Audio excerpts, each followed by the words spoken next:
اور لیکن عمران خان صاحب جو کر رہے ہیں وہ تو ہمارا کام آسان کر رہے ہیں.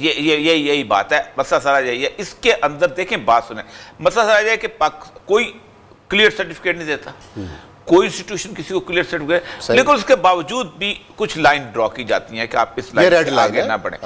اس سے پہلے بھی لوگ, کوئی عمران خان کو پہلا بندہ نہیں ہے جس نے یہ باتیں نہ کی ہوں.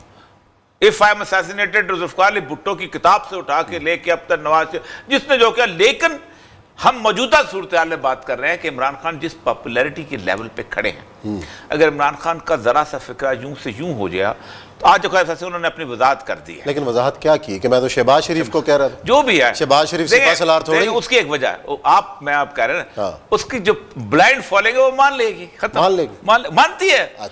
وہ دن کے دن ہے, رات کا رات ہے. یہ صورتحال لیکن بہرحال احتیاط کرنی چاہیے. دیکھیں بہت احتیاط کرنی چاہیے. ہم نے بھی مشورہ دیا تھا اور وہ اچھا خود مجھے یوں کر کے نا بقاعدہ کہ میں نہیں بات کرتا, میں نہیں بات, میں دیکھیں اور یہ جی بلکہ کہہ دیا, اور یہ جی اگر میں بات کروں گا تو طوفان آ جائے گا, مسئلہ ہو جائے گا, مسائل کے لیے بن جائے گا اور پورے انسٹیٹیوشن کے لیے بن جائے گا. یہ بات ان کی ایگزیکٹلی یہی ہوئی ہے. لیکن مسئلہ اس کے باوجود بھی میں یہ سمجھتا ہوں کہ اس سارے معاملے کے اندر جو ہم نے پہلے مشورہ دیا تھا, جو ہم نے آج مشورہ دیا, جو ہم آئندہ بھی دیں گے, کہ ہم اگر موجود ہیں ڈیفینڈ کرنے کے لیے تو پھر آئی ایس پی آر کو چپ رہنا چاہیے. دنیا میں کسی فوج کا آئی ایس پی آر نہیں ہوتا. عثمان صاحب ہم کر رہے ہیں نا ڈیفینڈ, موجود ہے نا, ایک موت پیس موجود ہیں, ہم بے وطن لوگ ہیں.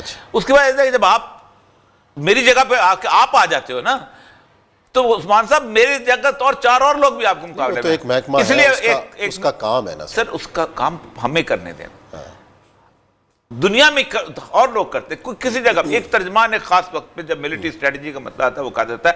یہی وجہ آپ کو دیکھیں پورا. اچھا چلے, یہ تو ہو گئی بات. جو فیکٹس ہیں مطلب سراج الدولہ کا وہ حوالہ دیتے ہیں یا وہ کم از کم ہسٹری کو, دیکھیں ایک اور چیز میں بتاؤں, دیکھیں سراج الدولہ کا پیریڈ کلونیل پیریڈ تھا, وہ گزر چکا. اس وقت امریکہ جو ہے اس نے کالونائز کیا ہوا ہے. لیاقت علی خان سے لے کے اب تک اچھا کون ایسا ہے جس نے امریکہ کے سامنے سرنڈر نہیں کیا, یہ مجھے بتا دیں. آپ اٹھا لیں, کیا ان کی سیکورٹی ارکائیو میں یہ نہیں ہے کہ ہم نے لیاقت علی خان کو پلان کیا قتل کرنے کا؟ کیا ان کا یہ نہیں ہے کہ انہوں نے کہا کہ بڑا بیر کے اندر تم اڈے کام کرو تو ہم نے یہ کر دیں؟ کیا ان کا یہ نہیں ہے کہ جاؤ تم تاشقند کے اندر جا کے صلح کرو؟ کیا ان کا یہ نہیں ہے کہ ہم تمہیں انڈیا کے ساتھ لڑنے بیٹھ کے ہم تمہارا اسلحہ بند کر دیں گے؟ کیا ان کا یہ نہیں تھا کہ ہم پریس ایگریمنٹ کرتے ہیں تم سے ناراض؟ یہ تو تاریخ ہے ہماری, اور اس تاریخ کے اندر سب سے بڑا آج اگر آپ ایک چیز کھل کے گئے, اس میں ہم بات کریں گے آگے کہ جو مریم نواز نے یہ کہا ہے سیکنڈ اس نے, کیونکہ اکانومی کا انشاءاللہ نیکسٹ کریں گے, وہ بہت لمبی تفسیر, کہ آسان رستہ کیا ہے. عثمان صاحب یہ مسئلہ صرف ایک ہفتے میں حل ہو جاتا ہے. کیسے؟ اگر میں اس سے بات کرتا ہوں ایک ہفتے میں, اس کی وجہ یہ ہے, میں پتا دریا ہوتا ہے نا, اس میں اگر بہت زیادہ شور آ جائے نا تو کرتے یہ ہیں کہ اس کو نہروں میں بانٹ دیتے ہیں. اس کا بڑا مشہور شعر ہے شہزاد احمد کا کہ آنسو نکل پڑے تو میرا درد کھٹ گیا, دریا کا جتنا شور تھا نہروں میں بٹ گیا. الیکشن اگر شروع ہو گئے نا, لوگوں کی انرجی ڈیورٹ ہو جائے گی. اچھا اس وقت انرجی پائل اپ ہوئی, مکمل طور پہ پائل اپ ہوئی. عمران خان جیتے نہ جیتے یہ بات کے ایشوز ہوتے ہیں, وہ تسلیم کرے گا نہیں کرے گا, یہ بات کے ایشو ہوتے ہیں. اور سب سے بڑی بات ہے ایک کانسٹیچوئنسی کے اندر جب 2 لوگ لڑ رہے ہوتے ہیں نا مینڈے, تو وہ تسلیم کروا کے اٹھتے ہیں.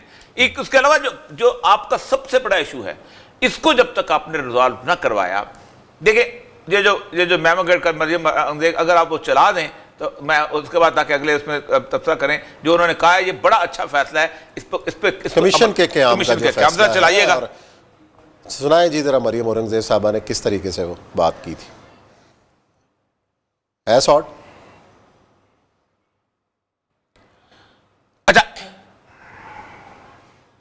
اچھا اس میں آپ دیکھیں اس کی اصل بنیادی طور پر ٹرمز آف ریفرنس. اب ٹرمز آف ریفرنس میں نے آج کالم کل آئے گا انشاءاللہ سے, میں نے 11-12 ٹرمز آف ریفرنس میں نے کہا یہ کر لیں, آپ کو صرف 2 دن لگیں گے اس کو سارے حال کرنے کے لیے. نمبر 1 پہلی بات یہ کہ آپ پہلی ٹرمز آف ریفرنس سنائیں جی ذرا مریم صاحبہ.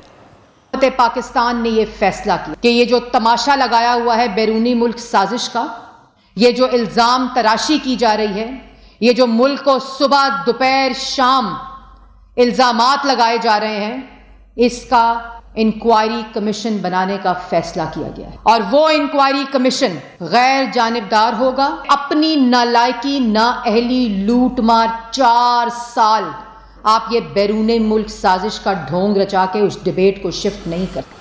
جی ٹی او آرز کیا ہونے اب چاہیے؟ دیکھیں آپ نے تو سب سے پہلی ٹی او آر جو ہوتی ہے کسی بھی کہ کیا امریکہ بیرون ملکوں کے اندر مداخلت کر کے حکومتیں بدلتا ہے بیرون پیچھے رہ کے یا نہیں بدلتا.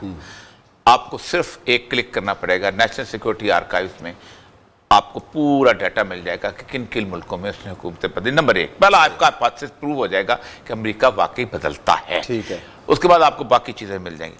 سیکنڈ آپ کا اس کے بعد آپ آئیں گے کہ کیا اس کے اندر جب امریکہ بدلتا ہے, کیا پاکستان میں کبھی گزشتہ تاریخ کے اندر امریکہ نے کبھی پاکستان کو انفلوئنس کیا حکومتیں بدلنے میں, یا اس میں آپ کو لیاقت علی خان کا بھی معاملہ مل جائے گا, آپ کو جلال ضیاء الحق کا بھی معاملہ, اب تو اوپن ہو گئے, بلکہ آپ کو بل کلنٹن کی وہ پوری کی پوری اپنا کتاب کے مدد مل جائے گا, وہ تقریر مل جائے گی جس میں نواز شریف کو انہوں نے جدہ لے کے گئے تھے. آپ کو یہ سارا سینیریو مل جائے گا, آپ کو 77 میں ریاض خطیب کا رول مل جائے گا. سیکنڈ کہ آپ کرتے آئے. تھرڈ آپ کو ایپیسوڈ جب بنے گا وہاں پر جب ختم ہو گئے تو آپ کو یہ کہنا پڑے گا, بتانا پڑے گا کہ کیا وہ جو خط لکھا گیا اس خط لکھنے کی بنیاد کے اوپر کیا اس میں یہ لفظ شامل تھے کہ اگر عمران خان کی حکومت بدل دی گئی اور اس عدم اعتماد کے تھرو تو پھر آپ کو ہم آپ کی سزا معاف کرتے ہیں. یہ لائن ہے ٹوٹل. اس پہ اگر جواب نہ میں آتا ہے تو آپ کی انکوائری کلوز ہو جاتی ہے, لیکن اگر آپ جواب ہاں میں آتا ہے تو پھر آپ کی انویسٹیگیشن ہوتی ہے کہ کیا اس دوران امریکہ باقی جگہ پہ کیا کرتا رہا. امریکہ باقی جگہ میں 4 ملکوں کی آپ سٹڈی لے لیں گے. یوکرین میں ان کی ایکسٹرا آرڈنری ڈپلومیٹک ایکٹیویٹی شروع ہوتی ہے, آپ دیکھیں گے کن کن لوگوں کو ملے, کیسے کیسے لوگوں میں ملے, جیسے وہ انگولا میں ملتے رہے, جیسے وہ باقی جگہوں میں ملتے رہے, آپ اس کو میچ کریں گے. آپ ڈپلومیٹک ایکٹیویٹی کو لانے کی بھی ضرورت نہیں, پوچھنے کی بھی ضرورت نہیں کہ تم جہانگیر ترین سے کیوں ملے, تم مریم نواز سے, پوچھنے کی بھی ضرورت نہیں ہے. آپ جب وہ کالونی پہ لے کے آئیں گے تو پھر آپ وہاں سے آپ ان کو نکالیں گے کہ آپ دیکھو اب کیا صورتحال ہے, اور آپ کے اس کے بعد ہوا. پھر اس کے بعد اب آپ کا آئے گا کہ کیا اس کے نتیجے میں عدم اعتماد پاس ہوئی. اب اگر پاس ہو گئی تو آخری جو آپ کا سوال آئے گا, کیا اس کے نتیجے میں وہ پابندیاں, وہ سزا معاف ہوئی یا ایز ہوئی کہ نہیں. پھر وہاں پر آ جائے گا آپ کو کہ 6 ارب یہ بھی تو طے کرنا پڑے گا نا کہ ایسا کیا قصور ہو رہا تھا جس کی سزا دی گئی. قصور تو اس کے اندر لکھا ہوا ہے, قصور تو لکھا ہوا ہے, وہ تو قصور تو اس میں لکھا. روس کا دورہ ہے نا, روس کے دورہ رک جائے نہیں, قصور تو بیسس تو سزا اتنی سی بھی, قصور اتنا سزا بڑی مل رہی ہے نا, سزا بڑی مل رہی. اب اس کے بعد جائے گا کہ 6 ارب ڈالر سے 8 ارب ڈالر ہوئے نیگوسیشن. پھر آپ کو تو یہ تو صرف 3 دن کے اندر ثابت, میں ایک بات ثابت ہو جائے گا 3 دن میں آپ بتا دیں ہاں یا نہ میں نکل آئے گا نا. چلے بریک لیتے ہیں, بڑا باقی ٹی او آرز بعد میں بتائیے گا. بریک کے بعد پھر تفصیل سے پھر اکانومی کا بھی اس میں ذکر کرنا ہے کہ اس کے اندر چیلنجز کیا ہے شہباز شریف صاحب کے لیے. یا بریک لیتے ہیں, بریک کے بعد آئیں گے تو پروگرام کا سلسلہ جاری رکھیں.